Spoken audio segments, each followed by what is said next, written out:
Salam, axşamınız xeyir, dəyərli izləyicilər, dəyərli şagirdlər. Söz verdiyim kimi imtahana qədər, sizə başardığım qədər, gücüm çatdığı qədər test izahları verəcəm kanalımda. Bugün sizlərlə test 17-nin sualını izah eləyəcəm. Burada da 25 sual var. Buraxılış tipli suallardır. Əvvəlki illərdə buraxılışa düşmüş suallardır. Başlayaq birinci sualdan. Birinci sualımız belədir. Bizə deyir ki, Kamilin 90 manat pulu var idi. O pulun 10%-nə dəftər aldı. Kamilin neçə manat pulu qaldı? Bayaq dəftər almamışdan qabaq onun pulu 100% idi. 100%. İndi 10%-in xərclədi. 100% çıxaq 10%. Qaldı 90% pulu qaldı bunun. Adamın bayaq 90 manat pulu var idi. 90%-də pulu qalıbdı. 90'ın 90%-ni tapırıq. Yüzdə 90'a vururuq. 0, 0, 0'lar getdi. 9'da 9'a vursak 81. Demək adamın 81 manat pulu qaldı. Cavab B variantı 81. İkinci sualımıza baxaq. İkinci sualımız belədir. Bizə deyir buruqlarını ayır. 8C kvadrat y-in y çıxaq 2D kvadrat y-in kubu bu bərabər. Burada mən nə edərəm? Ortaq buruqları çıxardıran mötərizə xaricinə 2 var. Bunun da içərisində 2 var. Bir də y-i çıxardaraq mötərizə xaricinə 2. Y-i çıxardırıq mötərizə xaricinə. Qalır belə. 8C kvadrat y-i mötərizə xaricinə 2y çıxartsaq mötərizə xaricinə 8C kvadrat y bölürük 2y. Burada qalır 4C'nin kvadratı. 4C'nin kvadratı çıxaq. Burada da elə bir ki, bu ifadəni 2y böləndə qalır D kvadrat, bir də y-in kvadratı qalır. D kvadrat y-in kvadratı. Bu da bərabərdir. Mən bunu belə yaza bilərəm. Yenə 2y yazaram, 4C-ni yazaram, 4C kvadratın 2C-nin kvadratı çıxaq. D-y-in kvadratı kimi yazaram. Bu da bərabərdir. 2 qabaqda, üzr istəyirəm, 2y qabaqda, bir dəfə 2C-dən çıxırıq D-y, bir dəfə də 2C ilə D-y toplayırıq. Yəni, cavab belə olmuş olur. Bunu bir balacalaşdıraq. Bir dəqiqə. Bunu bir balacalaşdıraq.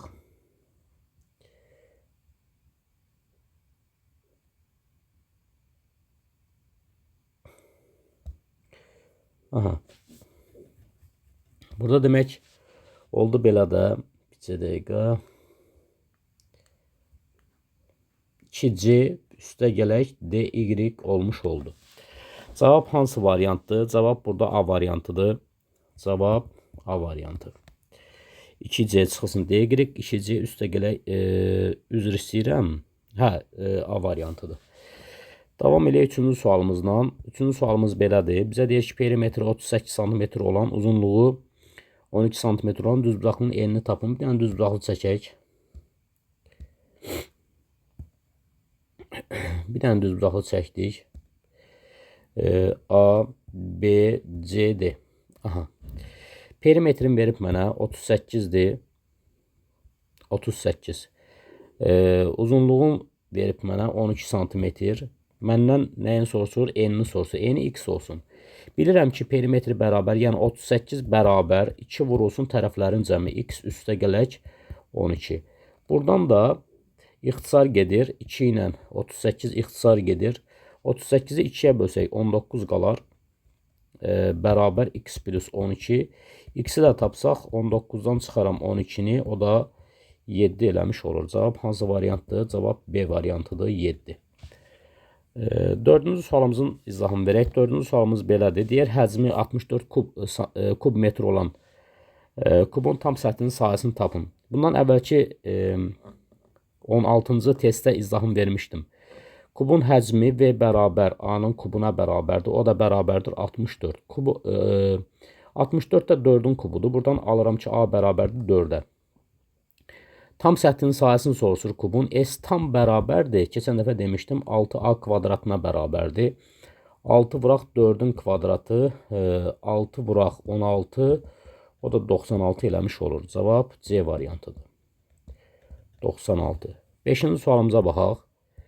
5-ci sualımız belədir. Deyir, ədədi silsilədə A5 verib mənə. A5 12-dir. A15 52 olarsa məndən A1-i soruşur. A1 bərabər sual. Dəyərli izləyicilər, bizim belə bir belə deyək də, silsilə fərqinin düsturu var idi. A, K çıxaq AN, K çıxaq N-ə bərabər idi. İndi o cür yanaşsaq biz, burada elə bir ki, D bərabərdir. D bərabərdir.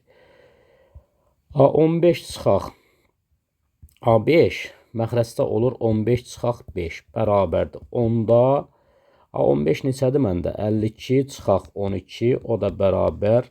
52-dən 12 çıxsam 40 eləyər. 40-ı da 10-a bölsəm 4 eləmiş olur. Demək ki, burada mənim silsilə fərqim 4-dür. Digər tərəfdən bilirəm ki, A5 bərabərdir. A1 üstə gələk 4D-yə bərabərdir. Bunu bilirəm. Gəl buradan A1-i tapaq. A5 neçədir məndə? A5 verilib 12 bərabərdir. A1 bilmirəm neçədir. Üstə gələk 4D. 4D-miz də var 4. Aha. Buradan aldıq ki 12 bərabərdir. A1 üstə gələk 16 və buradan mən A1-i tapsam 12-dən çıxaram 16-nı, o da mənfi 4 eləmiş olur. O da cavab E variantı mənfi 4. Növbəti sualımız 6-cı sualımızdır. 6-cı sual da asandır. Bizə deyir ki, kosinus 2x bərabərdir 4a tənliyinin həllinin olması üçün A parametrin ala biləcəyi qiymətləri tapın deyə bir sualdır. Ümumiyyətlə, kosinus funksiyası, sinus funksiyası bilirik ki, buradakı bərabərlikdəki qiymət mənfi 1 ilə 1 arasında yerləşir. Yəni 4a yerləşir, mənfi 1 ilə müsbət 1 arasında yerləşir. Hər tərəfi də 4-ə bölsək, mənfi 4-də 1 kiçik bərabərdir A, o da kiçik bərabərdir 4-də 1 olmuş olur. Yəni sağ və sol tərəfi 4-ə bölsək, bu bərabərsizliyi almış olaraq, o da cavab B variantındadır. Davam eləyək. 7-ci sualımızla davam eləyirik. 7-ci sualımız üslü funksiyadır. Üslü bərabərsizlikdir, üzr istəyirəm. 4-ün üstü x üstə gələk 1, çıxaq 16 vuraq. 2-nin üstü x kiçikdir 20. Aha. İndi bax, mən burada nə edərəm? Bunu yazaram. 4-ün üstü x vuraq 4 yazaram. Çünki 4-ün üstü 1-dir. Vuranda üstlər toplanılır. Çıxaq 16 vuraq 2-nin üstü x. Burada da 20-ni sola keçirdirəm. Çıxaq 20 kiçikdir 0 olur. Aha. Sonra buradan nə edərəm? 4-ü də belə yazıram. 2-nin kvadratı yazaram. Üstü x, 4 də qarşıda. Çıxaq 16 vuraq 2-nin üstü x. Çıxaq 20 kiçikdir 0. Burada da bunu belə yazaram. 4 vuraq. Burada biz bunların yerini dəyişə bilərik. Olur belə. 2-nin üstü, x-in üstü 2 kimi yaza bilərəm. Kvadratı yaza bilərəm. Çıxaq 16 vuraq 2-nin üstü x. Çıxaq 20 kiçikdir 0. 2-nin üstü x-ə mən bir t desəm və yaxud da bir a deyək. O zaman belə olur. 4a-nın kvadratı çıxaq 16 a çıxaq 20 kiçikdir 0. Hər tərəfi 4-ə bölsəm olur. A kvadrat çıxaq 4a çıxaq 5 kiçikdir 0. Bunu vuruqlarına ayırsam a çıxaq 1, a üstə gələk 1, a çıxaq 5 olmuş olur. Kiçikdir 0. Bunun sıfırları a bərabərdir mənfi 1. Bunun sıfırları a bərabər müsbət 5 olmuş olur. Sonra nə edirik? Ədəd oxu çəkirik. Kiçikdən böyüyə düzülür. Ədəd oxunda mənfi 1, müsbət 5. Ədəd oxunda kiçikdən böyüyə düzüldü və aralıqlara bölündü. Əmsalı 1-də, əmsalı 1-də. Hasili müsbət elə. 1-in 1-ə hasili 1 elədi. O da müsbətlə başlayır. 1 müsbətdir. Müsbətlə başlayır. Mənfi, müsbət. Məndən kiçik sıfırları istəyir, yəni mənfiləri soruşur. Burada a daxildir hara? A daxildir mənfi 1 ilə 5 arasına daxildir. İndi elə bir ki, burada a yerləşir. Mənfi 1 ilə 5 arasında yerləşir. İndi gəl belə deyək. Burada a'ya mən nə demişəm? 2'nin üstü x demişəm də. Yəni 2'nin üstü x harda yerləşir? -1 ilə 5 arasında yerləşir. Bərabərsin müsbət tam həlləri cəmin tapın deyə bir sualdır. Burada isə necə eləyərik? Burada zaten burada 2'nin üstü x, 2'nin üstü x böyükdür nədən? Burada böyükdür. -1'dən böyükdür. Biz nəyi götürməliyik? 2'nin üstü x, 2'nin üstü x. Kiçikdir 5 yazıram mən. Kiçikdir 5 yazıram. Buradan isə x'i tapanda x əsas 2'dən böyükdür. Kiçikdir. Loqaritma 2 əsasdan 5. 2 əsasdan 5 olur. İşarə qalır yerində. Biz bilirik ki, loqaritma 2 əsasdan 5. Yəni, belə deyək də, loqaritma 2 əsasdan 4. Bu bərabərdir. Loqaritma 2 əsasdan 2'nin kvadratı, o da bərabərdir. 2 keçir qabağa. Loqaritma 2 əsasdan 2, o da bərabərdir 2 eləyir. 5 də 2'dən böyük, 5 də 4'dən böyük olduğu üçün bunun qiyməti demək 2 tam neçə edir? Yəni, x kiçikdir. Burada 2 tam neçə? 2 tam neçəsi mənə lazım deyil. 2 tam 10'da neçə edir? Tutaq ki, 10'da 1, 10'da 2, 10'da 3 və s. Yəni, belə deyək. Burada nəyi soruşur? X'in tam qiymətləri, müsbət tam qiymətləri cəmini. Burada x bərabərdir. 2 tam neçədən kiçik x'lər, müsbət x'lər hansıdır? 1'dir. 1'də 2'dir. Bunların cəmini soruşur. 1 plus 2 bərabərdir 3 olmuş olur. Cavab burada B variantı. Davam eləyək. 8-ci sualımızdan davam eləyək. 8-ci sualımız belədir. 9 çıxaq 4'ün üstü loqaritma 16 əsasdan 49. Bu da bərabərdir. 9 çıxaq 4'ün üstü loqaritma 16 4'ün kvadratıdır. 49 da 7'nin kvadratıdır. Bu da bərabərdir. 9 çıxaq 4'ün üstü. Burada 2 keçir qabağa. 2 bölək 2.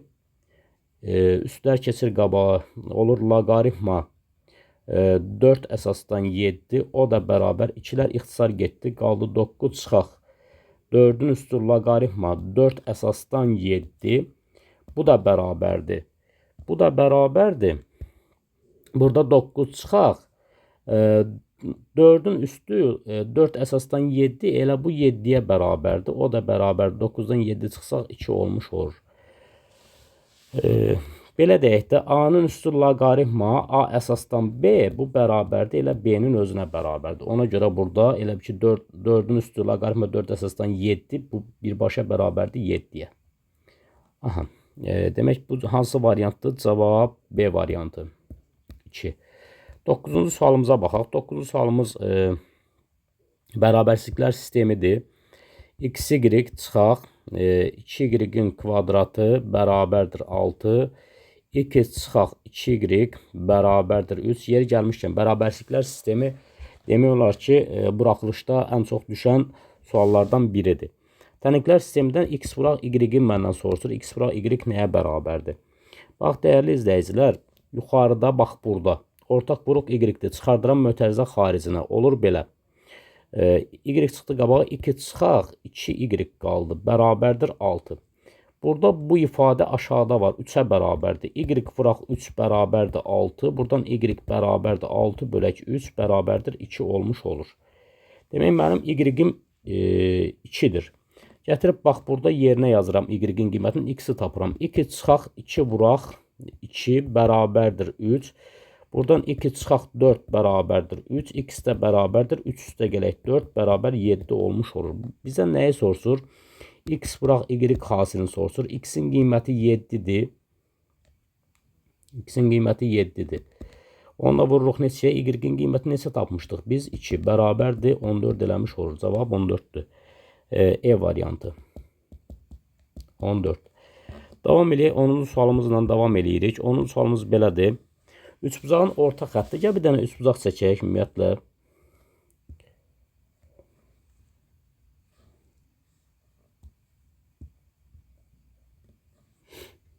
Aha, bir dənə üçbucaq çəkdik. Bir dənə də orta xətt çəkək burada. Səliqəli şəkildə çəkdik. A, B, C, MN. Orta xətt təbii ki, tərəflərin yarısına bərabərdir. Üçbucağın orta xətti paralel olduğu tərəfdən. Bax, üçbucağın orta xətti, bura x deyirəm, bura 2x olur da. Yəni, paralel olduğu orta xətt haradır? Paraleldir oturacağa. Üçbucağın orta xətti də bərabərdir. Yəni, x bərabərdir oturacağın yarısı. Yəni, AC-nin yarısına bərabərdir. Buradan mən AC-ni tapsam, 2 vurulur x-ə olur 2x. Demək, AC-miz burada 2x-dir. Bizə nə deyir? Deyir, üçbucağın orta xətti, yəni x, paralel olduğu tərəfdən, yəni paralel olduğu tərəf oturacaqdır. Yəni 2x-dən nə qədər kiçikdir? 4,4 cm kiçikdir. Bəli, 2x-dən 4,4 cm kiçik, 2x-dən 4,4-ü çıxmaq deməkdir. Davam eləyək. Burada indi nə edərik? Bax, mən bu 4,4-ü gətirib sola keçirdirəm, işarəsi dəyişir. X-i də bu tərəfə keçirdirəm, yenə işarəsi dəyişir. 4,4 mənfi idi, sola keçdim, müsbət 4,4 oldu. Sağda da 2x var idi, x də çıxdı bu tərəfə, sağa gəldi, mənfi x oldu. Demək, burada qaldı 4,4 bərabərdir x, demək, x də bərabər 4,4 cm. Bunu başa düşdük.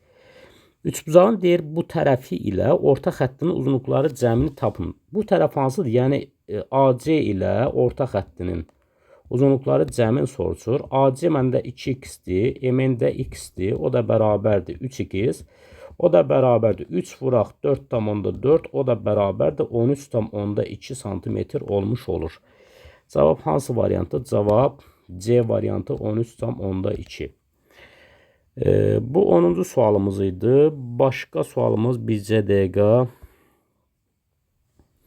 10-cu sualımız bircə dəqiqə. 11-ci sualımızdan davam eləyək. 17-nin 11-ci sualı. Aha.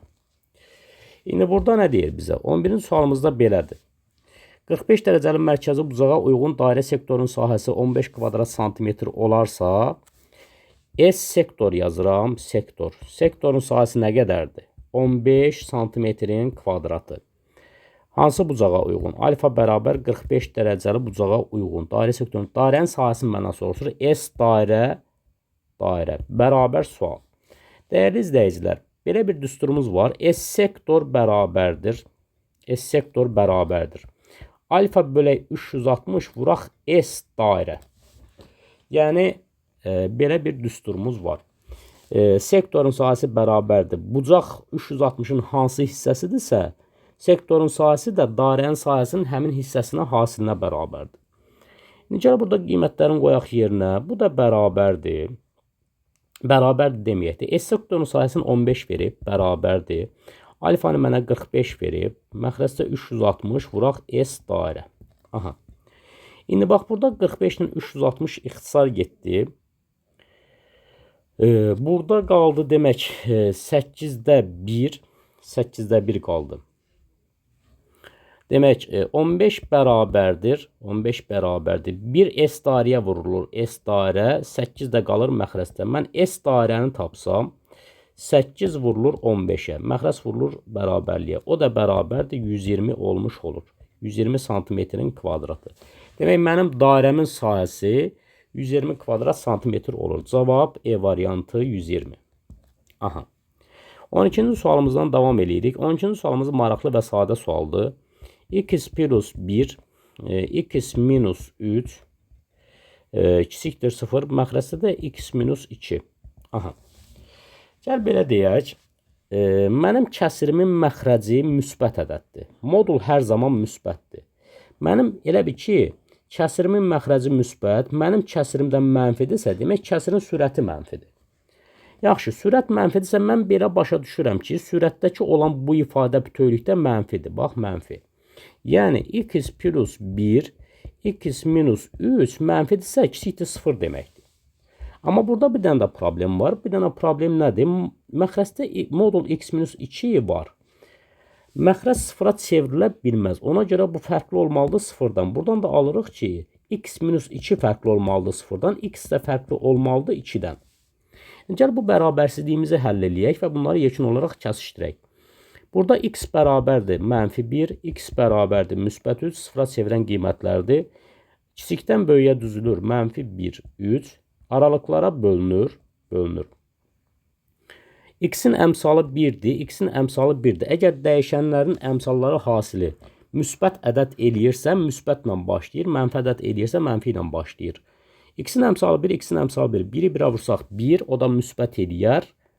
Müsbətlə başlayır. Mənfi, müsbət. Məndən kiçik sıfırları soruşursa, mənfiləri soruşur. Mənfilər əhatə eləyir.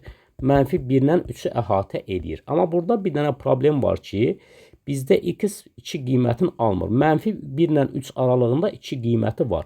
Demək ki, mənfi 1, 2, 2-ni almır. Birləşmə 2, 3 qiymətini almış olur. Cavab hansıdır? Cavab E variantı olmuş olur. Sonra 13-cü sualımızdan davam edək. 13-cü sualımız belədir. 2 dənə Eiler-Venn diaqramı çəkək. Aha, 2 dənə Eiler-Venn diaqramı çəkdik. Birinə A çoxluğu deyək, birinə də B çoxluğu deyək. Dəyərli izləyicilər, yeri gəlmişkən bir şey deyim. Bax, bura A minus B'dir. Bura A kəsişir B'dir. Burada B minus A deməkdir. Bax, bu hissələr. İndi bax, bizə verilənləri yerinə yazmaq lazımdır. A minus B 10'dur. Bax, buranı 10 verib. A minus B. A kəsişmə B 2'dir. Buranı 2 verib. Sonra mənə deyir ki, bax, mənə deyir ki, burada X-dir. Burada X deyirəm, tutaq ki. Bilmirəm də neçədir. Bax, mənə deyir ki, NA-da neçə element var? NA-da 10 element burada, 2 element də burada. NA-da 12 dənə element var.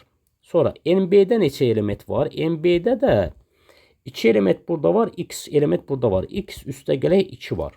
Aha. İndi bizə verilənləri yazaq yerinə. Bizə deyir ki, NA, yəni 12 bərabərdir 3NB. 3NB, yəni belə deyək də, qoy bunu yazaq. NA, bax, belə deyir, bərabərdir 3N. B-yə bərabərdir. Qiymətlərini qoyursan yerinə. NA-nın yerinə 12 yazıram. 3NB-nin də yerinə X plus 2 yazıram. Burada 3 ilə 12 ixtisar getdi. Burada 4 qaldı. X plus 2. Buradan da aldım ki, X bərabərdir 4 çıxaq 2. O da bərabərdir 2 olmuş olur. İndi burada məndən nəyi soruşur? A birləşmə B. Demək, bax, bu X-im də mənim 2 imiş. Birləşmə nədir? Hamısı. Bax, N, A birləşmə B. Bunun hamısı deməkdir. 10 dənə element burada, 2 dənə element burada, 2 dənə element burada. 14 dənə element oldu da, vəssalam. Cavab burada 14'dür. Davam eləyək. 14-cü sualımızla davam edirik. 14-cü sualımız belədir. Oturacaqların uzunluqları 8 cm, 18 cm olan bərabəryanlı trapesiyanın daxilinə çəkilmiş çevrənin uzunluğunu tapın deyə bir sualdır. Gəlin baxaq. Bir dənə bərabəryanlı çevrə trapesiya çəkək. Çalışdığımız qədər elə çəkək ki. Aha. Və bunun daxilinə də bir dənə çevrə çəkək.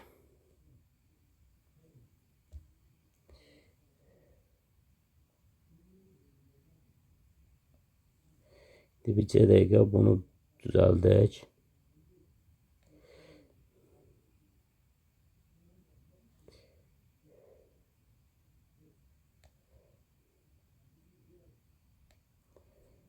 Aha. Adlandıraq bunu. A, B, C, D. Bunu bildik. Oturacaqları neçədir? Belə deyək, buradan da bir dənə hündürlük çəkək. Səbəbini deyəcəm. Burada bir dənə hündürlük. Bura bir hündürlük çəkirəm. Bura bir hündürlük çəkirəm.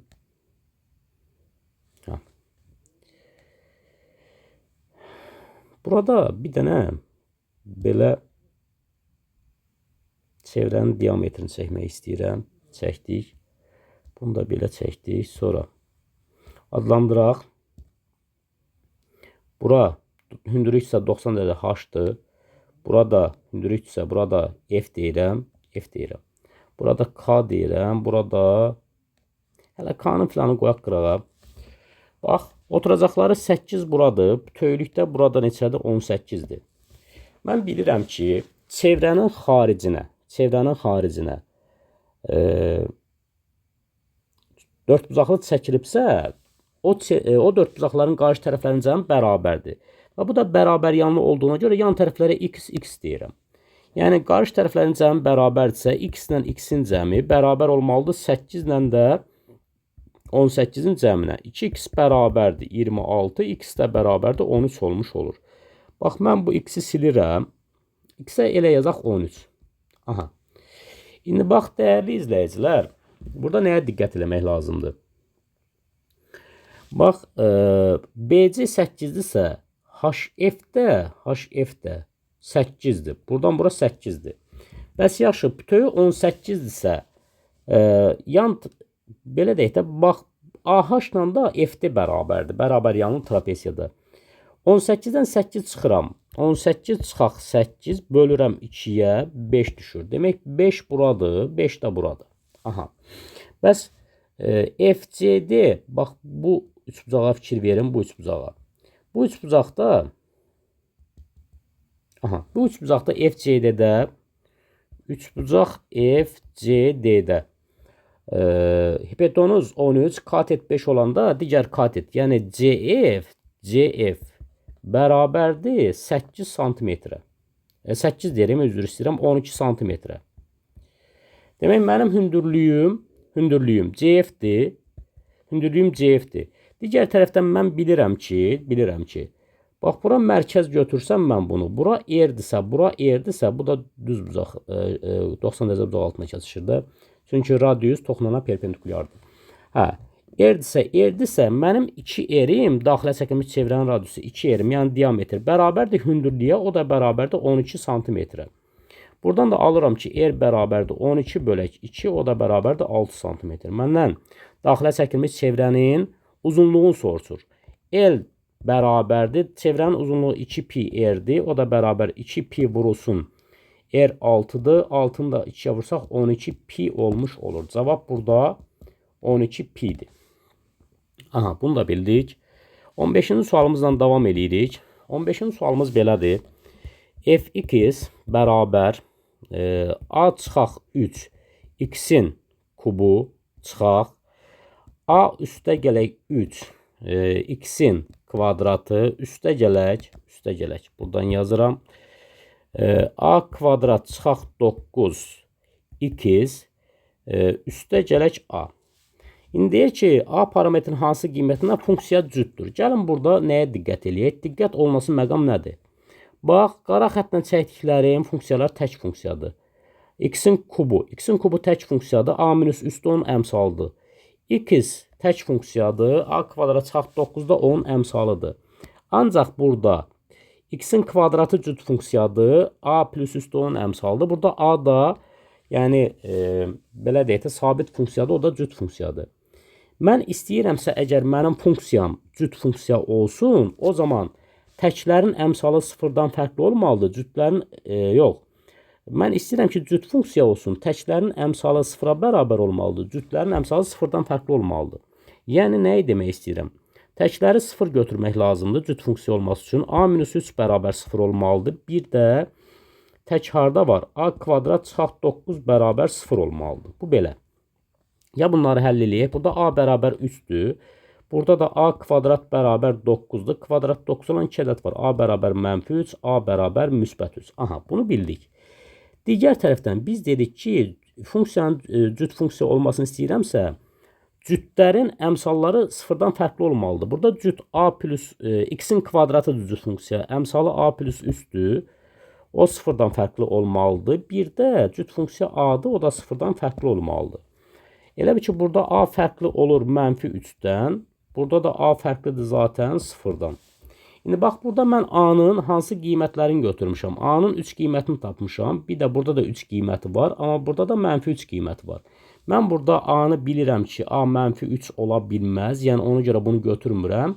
A-nın hansı qiymətini götürürəm? A-nın yalnız 3 qiymətini. Cavab burada A-nın 3 qiymətidir. Bunu da bildik. 16-cı sualımıza baxaq. 16-cı sualımız da sadə və asan sualdır. Bizə deyir kosinus kvadrat 10 dərəcə. Belə deyək. Bunu da yanına yazıram. Kosinus kvadrat 80 dərəcə. Bunları bir qruplaşdırıram. Üstə gələk. Kosinus kvadrat 26 dərəcə üstə gələk. Kosinus kvadrat 64 dərəcə yazıram. Bu da bərabərdir. Dəyərli izləyicilər, bax mən burada yazıram kosinus kvadrat. Belə deyək də, kosinus kvadrat 10-u mən çevirirəm. Kosinus 10 dərəcə nəyə bərabərdir? Mən belə yaza bilərəmmi? Kosinus 90 dərəcə çıxaq 80 dərəcə. Bu da bərabərdir. Bu 90 dərəcədə kosinus sinusa çevrilir və birinci rubin bucağı olduğu üçün müsbət qalır. Sinus 80 dərəcə. Elə demək burada kosinus kvadrat 10 dərəcə, sinus kvadrat sinus kvadrat 80 dərəcə deməkdir. Üstə gələk kosinus kvadrat 80 dərəcə. Üstə gələk, artıq da bunu silirəm. Üstə gələk. Bu birisini də çevirsək, kosinus kvadrat 26 dərəcəni belə yazaram. Kosinusu 26-nı belə yazaram da. Kosinus 90 dərəcə çıxaq 64 dərəcə. O da bərabər birinci rübə düşür bucaq və 90 dərəcə olduğuna görə ad dəyişir. Sinus 64 dərəcə olur. Burada da kosinus kvadrat 26 dərəcə elə sinus kvadrat 64 dərəcə deməkdir. 64 dərəcə deməkdir. Üstünə də gəlirəm kosinus kvadrat 64 dərəcə. Bunu da silək. Burada sinus kvadrat alfa üstə gələ kosinus kvadrat alfa 1 elədi. Burada da sinus kvadrat alfa üstə gələ kosinus kvadrat alfa, bu da 1 elədi. 1 ilə də 1-i toplasaq 2 oldu. Cavab burada 2-dir. Sonra 17-ci sualımıza baxaq. 17-ci sualımız belədir. 4-cü dərəcədən 16A-nın üstü 5, B-nin üstü 6 və mənə şərt də verib A böyük 0, B kiçik 0 olarsa vurğu kök işarəsi altından çıxar. Burada vurğu kök işarəsi altından çıxardaq. Bunu belə yazarım. 4-cü dərəcədən 16, A-nın üstü 4 yazaram, B-nin üstü 4 yazaram, vuraq. A-nın üstü 4 yazmışam, A-nın 1-i qalıb, B-nin də kvadratı qalıb. Üzr istəyirəm. Bu da bərabərdir. Bu da bərabərdir. Burada elə bir ki, mən ayrı köklərdə yazıram. 4-cü dərəcədən 16, A-nın üstü 4, B-nin üstü 4. Vuraq, 4-cü dərəcədən A, B-nin kvadratı. Bu da bərabərdir. Bu da bərabərdir. Mən 4-cü dərəcədən 16, 2-nin üstü 4-dür.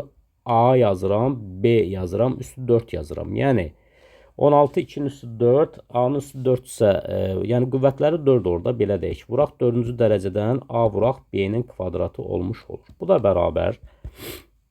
Burada cüt dərəcə olduğuna görə modulda çıxır çölə. 2AB vuraq 4-cü dərəcədən A B-nin kvadratı. Burada da artıq mən A-nın işarəsinin müsbət olduğunu bilirəm, B-nin işarəsinin mənfi olduğunu bilirəm. Mənfi ilə müsbətin, yəni mənfini müsbətə vursaq mənfi eləyər. Mən modulun daxilindəki mənfi olduğunu bilirəmsə, çölə mənfisi çıxır. Çıxaq 2, belə deyək də, bunu aşağıdan yazaq. Burada olur mənfi 2AB. Modulun daxilindəki işarə mənfi olduğunu bilirəmsə, artıq çölə mənfisi çıxır.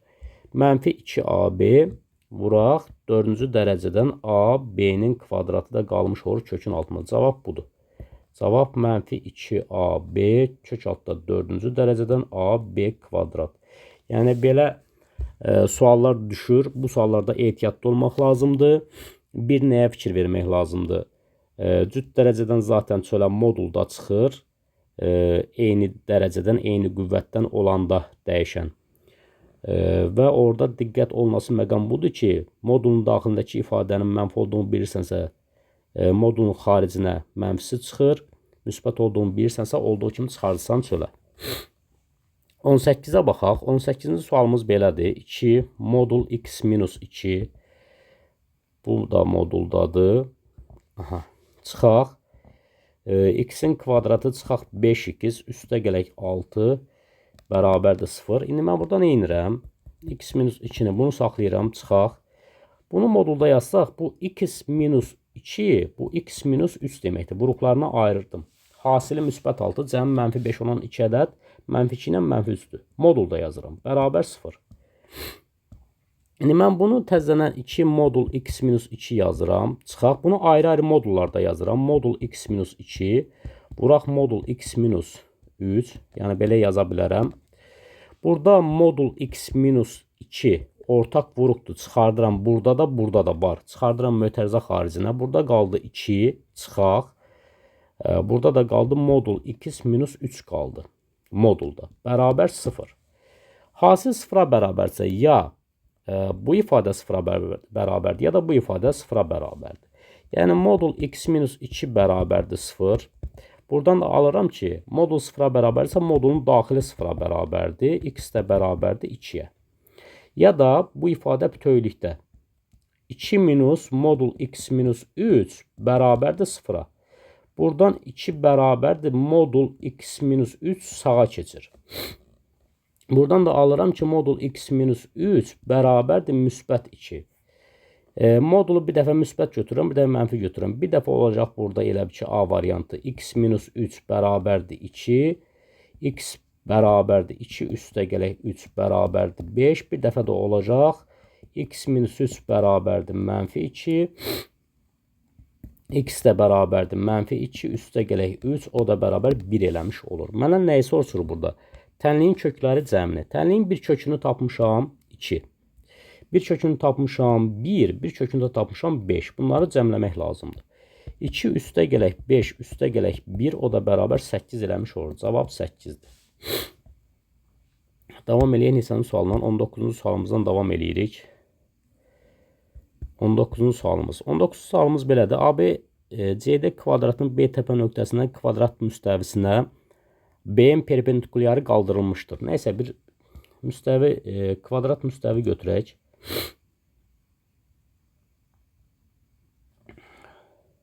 Belə bir kvadrat müstəvi götürdük. Burada tutaq ki, B təpə nöqtəsidir.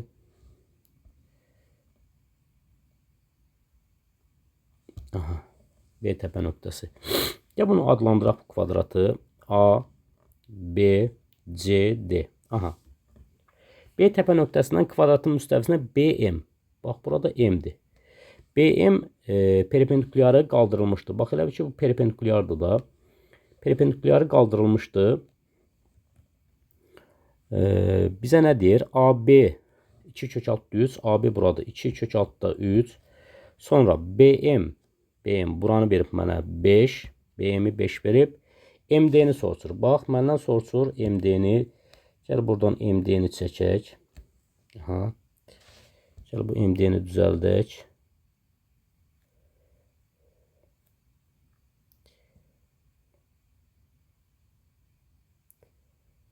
Nəysə, bunu bir dəqiqə düzəldək də, belə deyək. Bir addım geri. Aha, MD-ni belə çəkək. MD-ni çəkdim. Bir də buranı belə çəkirəm. Aha. Burada da bir düzbucaqlı üsbucaq yaranıb. Burada da bir düzbucaqlı üsbucaq yaranıbdır. Aha. MBD düzbucaqlı üsbucaqdır. Mən bilirəm ki, kvadratın tərəfi 2 kök altda 3, 2 kök altda 3 isə diagonal bərabərdir. A kök altda 2-yə bərabərdir.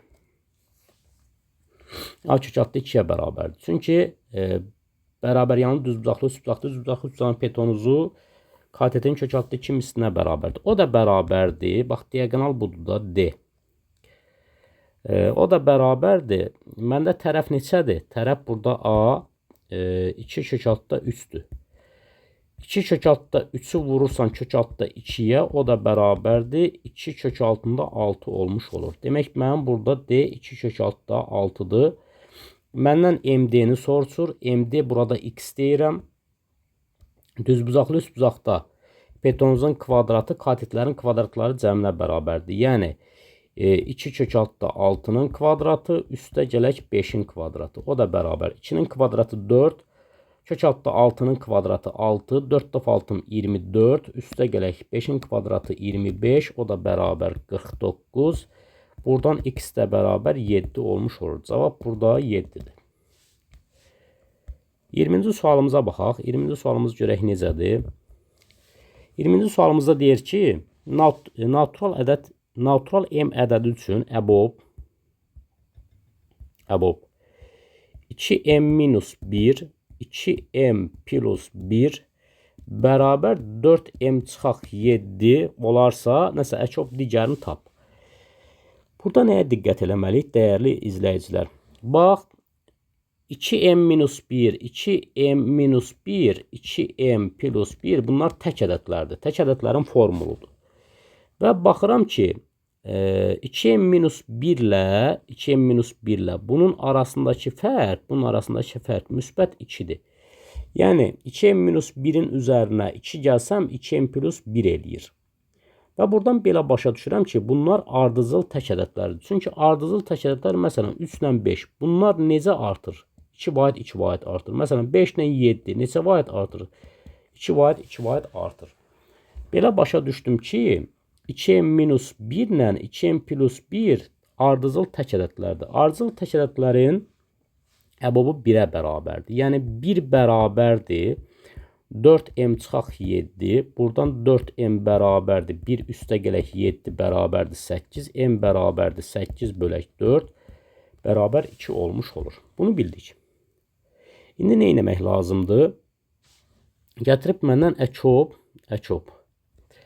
13m çıxaq 2-ni soruşur. Bax, 13m çıxaq 2 nəyə bərabərdir? 13-ü vurursan 2-yə, m burada 2-dir. Çıxırsan 2-ni. 26-dan 2 çıxsaq 24 eləyir da. Burada 24 ilə bir də 15m üstə gələk 2-ni məndən soruşur. 2-yə də vursaq 15-i vururuq 2-yə, üstünə də 2 gəlirik. 32. Düz hesabladıq? Bəli, düz hesabladıq. Burada da 32. İndi gəl bunun əkobunu tapaq. 32 ilə 24-də ortaq vuruq nədir? Bax, bunu yazaram 8 vuraq 3. Bunu da yazaram 8 vuraq 4. Ortaq vuruq burada 8-dir. Çıxardıram əkobun qarşısında 8. Əkob. Burada qaldı 3. Burada qaldı 4. Bu da bərabər. 8 vuraq. 3 ilə 4 qarşılıqlı sadə ədədlərdir. Qarşılıqlı sadə ədədlərin əkobu onların hasilinə bərabərdir. 3 vuraq 4. 8 vuraq 12. O da bərabər 96 olmuş olur. Burada bizdən bunu soruşuruz. Cavab 96-dır. Sonra digər sualımız hansıydı? Yekun səhifəmizin sualı. 21-ci sualımıza baxaq. 21-ci sualımız. 21-ci sualımız sadədir. Bizə deyir ki, radiusu R olan çevrəyə aid olan və aid olmayan nöqtələr göstərilmişdir. Tamam, burada hər şey aydın göstərilir. Təsadüfi seçilmiş iki nöqtənin çevrənin mərkəzindən R-dən kiçik məsafədə yerləşməsi hadisəsinin ehtimalını tapın. Baxın, dəyərli izləyicilər, burada nə etmək lazımdır? Təsadüfi seçilmiş iki nöqtənin çevrənin mərkəzindən R-dən kiçik məsafədə yerləşməsi hadisəsinin ehtimalını tapın. İndi burada nə edə bilərik? Burada belə eləyə bilərik. Tutaq ki, 2 nöqtə seçirəm mən. 2 nöqtə seçirəm. R-dən kiçik məsafədə yerləşən. Burada cəmi neçə nöqtə var? Mümkün hal. Burada var ümumiyyətlə saysat nöqtələri 1, 2, 3, 4, 5, 6, 7, 8 nöqtə var. Mənim mümkün halım 8-dir. İndi deyir, təsadüf seçilmiş iki nöqtənin çevrənin mərkəzindən olması. Gəl bir dənə nöqtəni seçək. Ehtimal bərabərdir. Bir nöqtəni seçsək 8-dən. Bir nöqtə seçsək radiusdan kiçik məsafədə deyirsə, radiusdan kiçik, gəl bu şəkili çəkək. Burada fikrin belə şifahi izah eləyə bilmirəm. Bircə dəqiqə şəkili çəkək. Şəkili çəkdik. Nöqtə var burada A nöqtəsi, burada var F nöqtəsi, burada var E nöqtəsi, burada var C nöqtəsi, burada var D nöqtəsi, burada var K nöqtəsi, burada var P nöqtəsi, burada da var B nöqtəsi. Bax, burada da B nöqtəsidir. İndi bax, burada 8 nöqtə var. 2, 4, 6, 8. Bax deyir ki, təsadüf seçilmiş iki nöqtənin çevrənin mərkəzindən yerdən kiçik məsafədə. Bax, radius budursa, yerdən kiçik məsafədə olan nöqtələr hansıdır? C-dir, D-dir, K-dır, E-dir. 4 dənə nöqtəm var. Mən elə bir ki, birinci nöqtəni seçirəm. Birinci nöqtəni seçirəmsə, 8 mümkün halım var. Mənim 4 dənə şansım var. 4 nöqtədən birini seçə bilərəm. Vurulsun. 8 nöqtədən birini seçdim. Mənim neçə nöqtəm qaldı? Təzədən bir dənəsini də seçirəm. 2 nöqtə seçməliyəm də. İkinci nöqtəni də seçirəmsə, mən artıq bir dənə nöqtəni seçdimsə, mənim mümkün halım bayaq 8 idi, indi oldu 7. İndi artıq mən burada daxildəki o 4 nöqtədən deyil, birini seçmişəm də 3 nöqtəni götürürəm. Bu da bərabərdir. 8-dən 4 ixtisar getdi. 2-də 1 vuraq, 7-də 3. O da bərabərdir. 14-də 3 olmuş olur. Cavab burada 14-də 3'dür. Cavab 14-də 3. Bir də baxaq, düzmü hesabladıq? Demək, təsadüf seçilmiş iki nöqtənin çevrənin mərkəzindən yer məsafədən kiçik məsafədə yerləşməsi hadisəsinin ehtimalını tapın. Bəli, birinci nöqtəni seçmək üçün mən 8 nöqtədən 4 dənə şansım var. 4'ünü seçə bilirəm. Nöqtəni birini seçdimsə, təzədən ikincini də daxildən seçmək istəyirəmsə, mənim mümkün halım 7 dənə oldu. Artıq daxildəki nöqtənin birini də seçmişəm. 3 dənə nöqtəm qalıb, 3 şansım. 7-də 3 də budur. Burada ixtisar getdi. 2-də 1 vurulsun, 7-də 3. 14-də 3 olmuş olur. Cavab burada 14-də 3'dür. 22-ci sualımıza baxaq. Bizə deyir 0,6 çıxaq 2-də x böyük bərabərdir. 4 vurulsun x minus 1,5. İndi bax, burada mən məxrəci yox eləmək istəyirəm. Bərabərsinin ən böyük mənfi tam həllini soruşur. Burada məxrəcdə 2 var deyənə hər tərəfi 2-yə vururam. 2-yə vursaq bu 1,2 olacaq. 2-yə vursaq elə bir 2 ilə 2 ixtisar gedir da burada. 2 ilə 2 ixtisar gedər. 2 ilə 2 ixtisar gedər. Burada çıxaq x qalar. Böyük bərabər. Bunu da 2-yə vursaq bu olur 8. 8 vurulsun 2 çıxaq 1,5 eləyir. İndi təzədən yazaq bunu. 1,2 çıxaq x böyük bərabərdir 8x çıxaq 1,5'i də 8'ə vuranda bu da eləyir 12. 12 eləyir. Burada indi nə qaldı? Mən x'ləri bir tərəfə yığıram. 8x, bax bu gəlir bura. 8x üstə gələk x kiçik bərabər. Burada 1,2 var idi. 1,2 var idi. Bu da gəlir elə burada. 1,2 var idi. Üstünə də gəlirəm 12'ni. Burada oldu 9x. Kiçik bərabərdir. Burada oldu 13,2. Aha. 13,2. Burada nə qaldı? X'i mən tapsam, x'i tapsam. X kiçik bərabərdir. 13,2 bölünür 9'a. Bunu da belə desək, x kiçik bərabər olur. Bunu lap belə deyək də 1 tam neçə eləyir də, 1 tam neçə. 2 eləmir. 1 tam neçə eləyir. Neçəsi mənə lazım deyil. Məndən nə soruşur? Bərabərsinin ən böyük mənfi tam həllini tapın. Bərabərsinin ən böyük mənfi tam həlli təbii ki burada x bərabərdir -1. Cavab burada -1'dir. Görək düzmü hesabladıq. Ola bilər vurmada problem yaşaya bilərik. 2'yə vurduq. 4x çıxaq 1,5. 4'ü 8'ə 2'yə vurduq. Burada oldu 1,2. Çıxaq x düzdür. 8x çıxaq 12. Buradan sadələşmə eləsək 9x kiçik olur. 1,2 üstə gələk 12 olmuş olur. Bu da düzdür. X kiçik bərabər 13,2, 1,2. Bəli, x'in ən böyük mənfi tam həlli x'in -1 qiymətidir. Cavab burada -1'dir. Sonra 23-cü sualımıza baxaq. 23-cü sualımız belədir. Deyir ki, A, B nöqtələrinin simmetrik A və B nöqtələrinin simmetrik olduğu nöqtə 3x minus AY bərabər 31 düz xətti üzərində olarsa A parametrini ala biləcək qiyməti tapın. Aha. Elə bir ki, dəyərli izləyicilər, baxın, A buradadır 3, -2. B də buradadır. 7 mənfi 6. 7 mənfi 6. Bunların simmetrik olduğu nöqtə. Simmetrik olduğu nöqtə olsun C nöqtəsi. X, Y. Mən X-i tapsam, 3 ilə 7-ni toplayıb 2-yə bölürəm. 5 eləyir. Y-i tapsam, mənfi 2 ilə də mənfi 6-nı toplayıb 2-yə bölürəm. Bu deyir, mənfi 8-i yarı bölsək, mənfi 4 eləyir. Demək, C-nin koordinatı 5 mənfi 4'dür. Aha.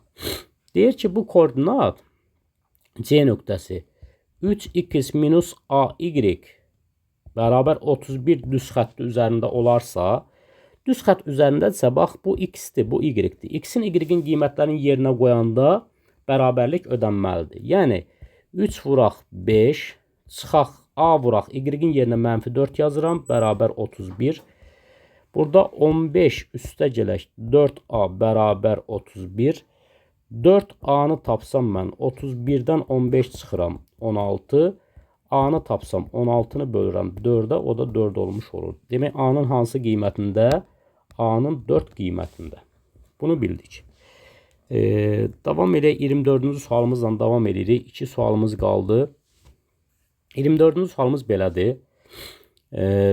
Daxili hissəsinin radiusu 4 cm, hündürlüyü 10 cm olan silindir formalı stəkanda bu qədər su var. Stəkanın boş hissəsinin hündürlüyünü tapın. Gəl bir dənə silindir çəkək. Silindir çəkək, görək başımıza nə gəlir. Aha. Şimdi bunu da biraz qısa götürək. Stəkan formasına götürək. Aha. Burada bunu düzəldək. Düz gəlmədi. Təzdən çək. Neysə, bunu özümüz çəkək.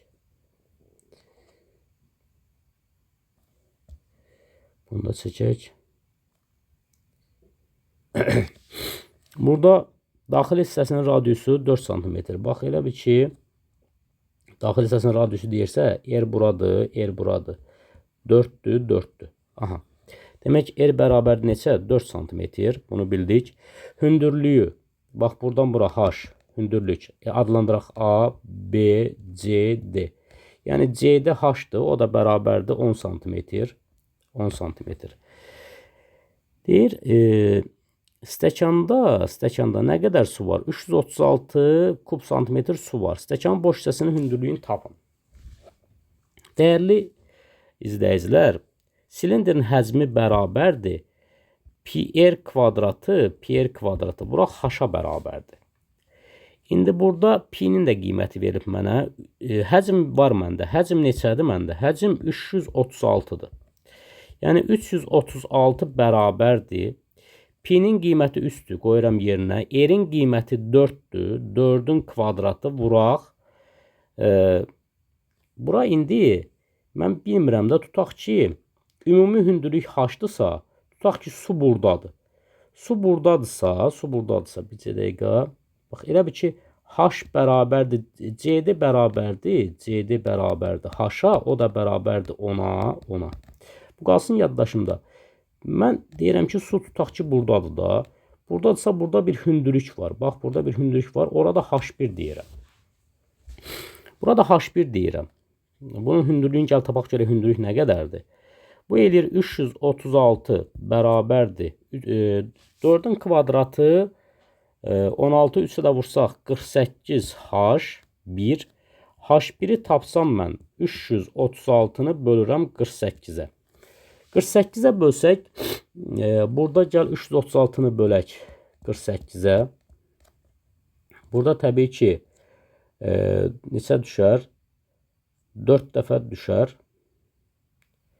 4 dəfə deyirəm, 37 dəfə. 7 dəfə düşər. 7 dəfə 8'im 56. 5 yadda, 4 dəfə 7'im 28, 5 də yadda 33. Demək 7 dəfə düşdü. Bunu bildik. Demək, H1 bərabərdir 7 santimetr. Burada santimetrlə veribdir. Bəli, 7 santimetr. Demək, burada mənim suyumun hündürlüyü 7 santimetrdir. Məndə bayaq ümumi hündürlük 10 santimetr idi. Mən indi bu boş hissəyə də H2 deyirəm. Yəni, H1 üstə gələk H2 bərabərdir H-a. H1 məndə verilibdir. H1'i tapdım 7. Üstə gələk H2 bərabərdir 10'a. H2 də bərabərdir 10 çıxaq 7. O da bərabər 3 cm olmuş olur. Cavab burada 3 cm-dir. Bunu da bildik. 25-ci sualımıza baxaq. 25-ci sualımız maraqlı sualdır. Bax, dəyərli izləyicilər, burada nəyə diqqət eləmək lazımdır? Mən bu qrafiki çəkmək istəyirəm. Qrafiki çəkim.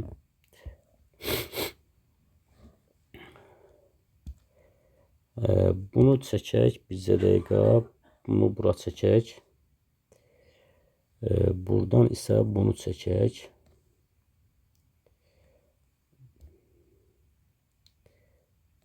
Aha, çəkdik. Sonra bura nə deyək? Bura x deyək. Günlərdir da burada, günlər. Günlər buradır. Test də buradır. Test tapşırıqları.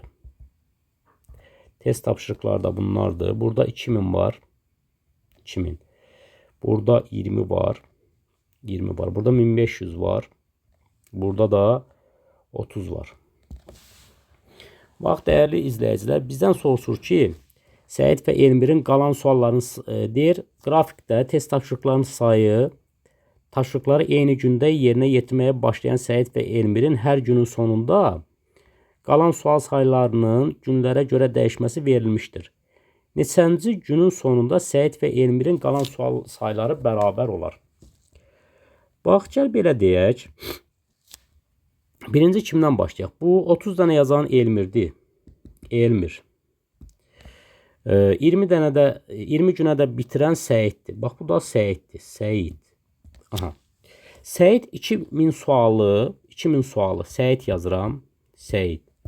2000 sualı 20 günə bitirir. Görək günə nə qədər yazır. 2000'i bölürəm 20'yə bərabər 100 ədəd. 100 ədəd. Demək, Səid günə 100 dənə yazsa 20 günə bitir sualı.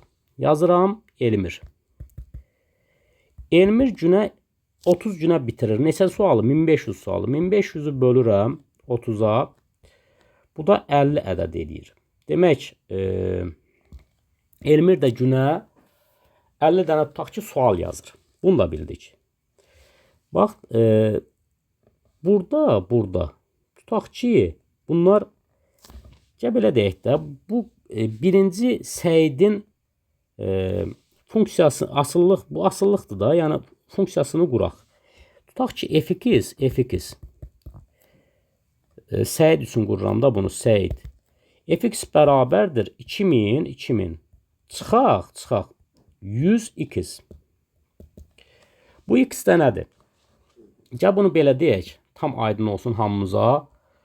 Bax, gün ərzində tutaq ki, Səid 100 ədəd test yazır, Elmir 50 ədəd test yazır. Müəyyən bir gün sayından sonra, tutaq ki, x gün sonra bunların yazdıqları bərabər olacaqdır. Bax, gün sayı burada yazılıbdır. Bax, burada tutaq ki, x gün. Həmin o x-inci gün bunların yazdıqları testlər bərabər olacaqdır. X gün keçsə Səid yazıram. Səidin yazdığı test asıllığına belə deyək də fx deyirəm. Adam 2000 dənə testi var. Günə 100 dənədən yazsa, x gün keçsə, bunu da vururam x-ə. Digəri Elmirdir. Elmirin də test asıllığına funksiya kimi baxıram. Burada jx deyirəm. Bunun da 1500 dənə testi var idi. Hər gün 50 dənə yazır. X gün keçsə, x gün elə bir ki, bunların ikisi üstündə keçməlidir.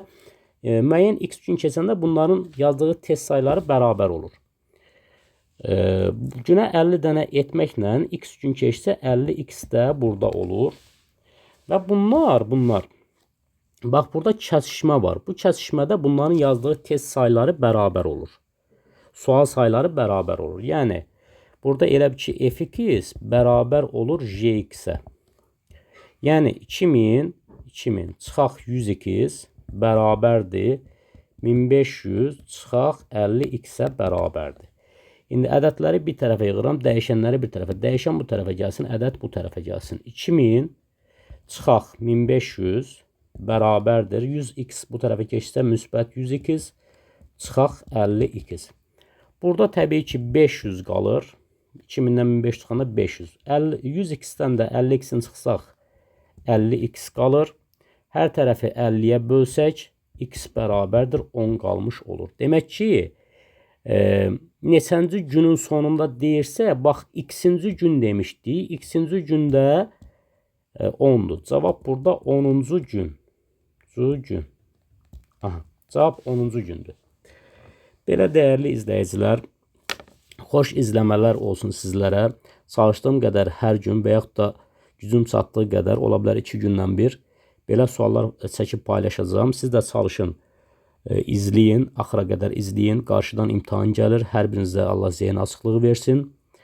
Çalışaq, bəyənək, paylaşaq, abunə olaq, bir-birimizə dəstək olaq.